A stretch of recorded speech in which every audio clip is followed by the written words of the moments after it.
guys. Welcome to another episode of Theology Low and Slow. I'm Ryan, and this is episode number 5, where last week I promised you we were going to go back into verse 8 and tackle this whole idea of angels preaching a different gospel. Now, you're probably asking yourself, what in the world are you talking about? Aren't angels just another messenger? You know, the angels are messengers, right? That's their whole purpose. Yes, it is. An angel is a messenger. But see, what I want to get into here is that idea that there is another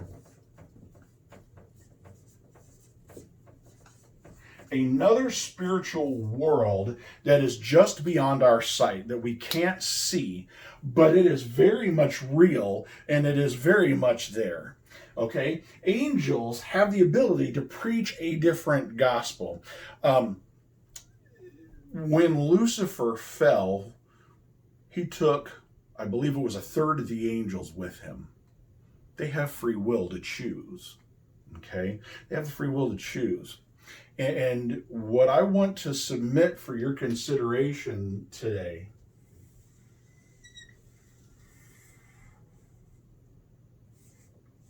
we're going to start with Joseph Smith, who is the father.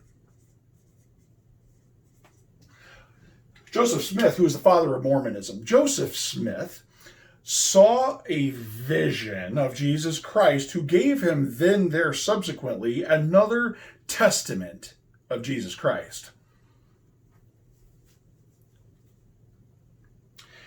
Mormonism has hundreds of thousands of followers, if not millions. I believe they have 2 or 3 million followers at this point, I think. Don't quote me on that. You have to look up the statistic because I'm not sure, but I do believe it's somewhere around 2 to 3 million, I think. What happened? Did Joseph Smith really meet Jesus Christ? And is it really another testament? I want to submit for your consideration here in verse 8 that this was not Christ, but this was an angel preaching a different message.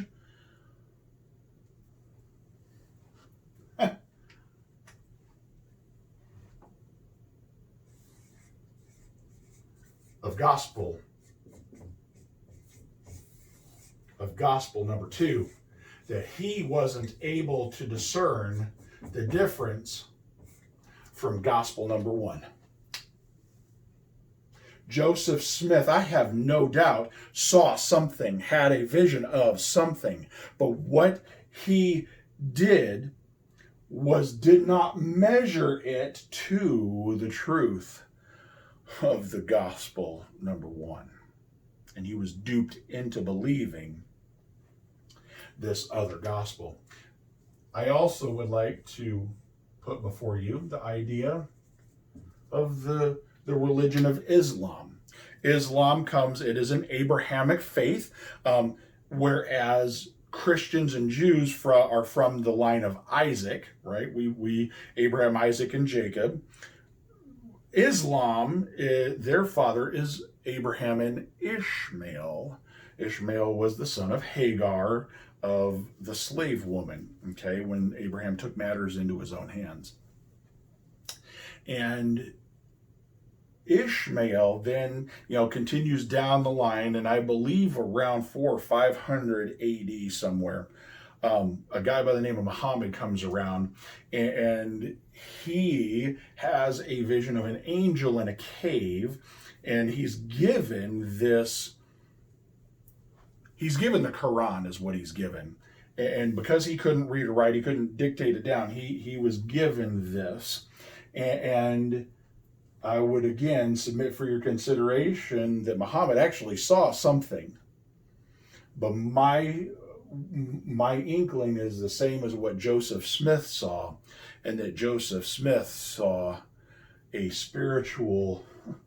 being from the spiritual world, that he wasn't able to discern the difference between gospel number 1 and gospel number 2. I'd also like to submit for your consideration the Roman, the Greek, the Egyptian. We could even go to the Norse gods, like Thor and Loki and, all of them. I want to submit all of these pantheistic kind of religions to you. Do you honestly think for a moment that these religions were invented out of thin air? Have you ever really stopped to think about it? Do you really think that Islam was invented out of nowhere? Do you really think that Mormonism was invented out of nowhere? Do you really think that the Old Testament lines out people who worshipped Baal? Do you think that came from nowhere? What about worshiping Molech? Do you really think that these things came out of nowhere? That they just had an inkling and a wild hair in their imagination? They just kind of came up with these things to worship? No. No. I'm going to submit for your consideration that even Baal, Moloch, Roman, Greek, Egyptian, Norse, Buddhism, Hinduism, anything else that you kind of other religion that you can come up with on the face of the planet isn't made up out of nowhere. That what this is, as a matter of fact, that these are beings from the spiritual world. These are deities, and these are spiritual beings, angels and deities, all these other things. That these things are actually very much real. That in actuality, they are gospel number 2 being preached, because there are beings in the spiritual world that seek to be worshipped. Isn't that why Lucifer fell? Because of his own pride?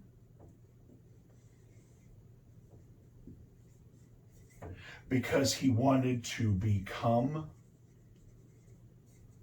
like God? Actually, that God needs to be capitalized, because we are talking about Yahweh. That's why Lucifer fell, because of his own pride, because he wanted to become like God. What was the temptation that he tempted Jesus with when he was in the wilderness?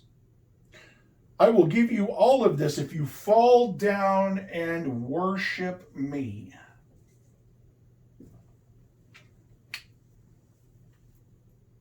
These other spiritual beings that are out there want to be worshipped, but yet they are created beings. And yet, it's funny because they have deceived literally millions of people into believing falsehoods and worshiping false gods.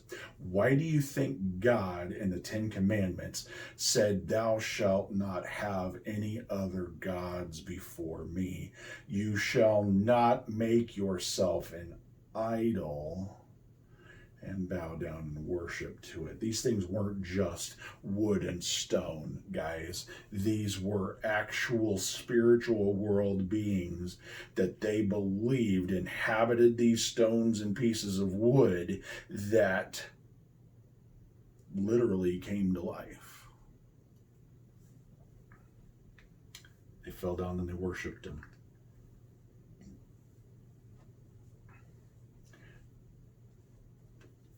This takes spiritual warfare to a completely different level. Completely different level. Because spiritual warfare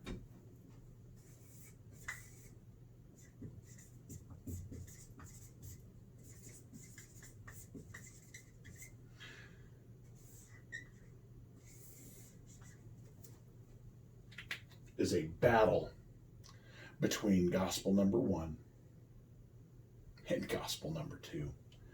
It is quite literally deities battling it out. for worship. There is only one creator God who is omnipotent, omnipresent, who is sovereign over all, and that is the Yahweh, the God of the Bible. He is the only creator God. Every other spiritual deity is a created spiritual world being who are nothing. They are absolutely nothing. That's a whole load of long, slow, and low and slow marinated stuff. I understand that this stuff is stuff that has not been talked about, that is not preached about. And again, I could be totally wrong. I really could. I really could be totally wrong. I could just be off my rocker.